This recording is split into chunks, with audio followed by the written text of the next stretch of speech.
According to assertions concerning drug consumption during a recent interview, Harry's permanent residence in the US has been officially outlawed by the government.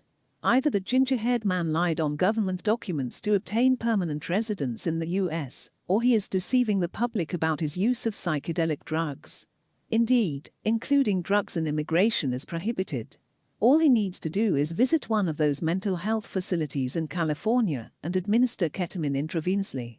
According to one Twitter account, I asked the DN police to look into the drug usage allegations, particularly the use of psychedelics, which the children might easily use, and which the wife and her mother likely give, in order to establish the addiction in the divorce proceedings. Harry is pursuing the mental health battle with reckless ignorance once more, ignorant to the potentially disastrous consequences of his comments. He discusses utilizing drugs that are prohibited in this nation, and claims to have benefited from smoking marijuana and hallucinate-inducing newsagens like ayahuasca. It is quite reckless.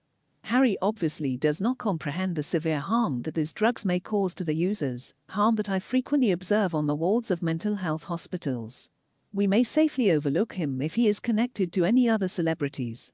Yet this is the man who positions himself as a genuine supporter of mental health initiatives by taking advantage of his status as a member of the royal family. He's been asked to do this by no one else. He has chosen this course of action for his own reasons, and it appears that he believes that since he has no regrets about his drug usage decisions, they must be advantageous to everybody. The fact is that he has such a restricted perspective on life due to his income, celebrity, and luxury that he is unable to even begin to imagine the terrible impact that drugs may have on individuals in many situations. I'm seeing him from a distance, but he doesn't strike me as a terrific spokesperson for cocaine, marijuana, or anything else. He doesn't seem very content or steady.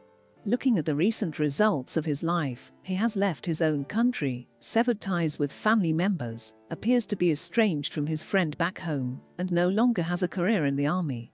It doesn't seem like a strong argument in favor of using drugs to treat oneself.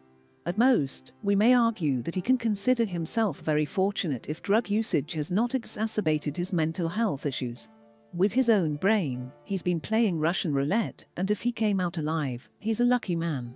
Harry is an example of what doctors refer to as a wholly anecdotal experience, which is just a fancy way of stating that he has it. His unscientific study only included one participant, i.e., himself. That is the least important, yet most deceptive type of evidence, and it is consistently refuted by my experiences as an NHL psychiatrist. How often has Harry been required to collaborate with the police, medics, and social workers to hold a psychotic cannabis user? As I stated a few days ago, this man urgently needed to be sectioned for both his own protection and the safety of his neighbors who lived in fear of him.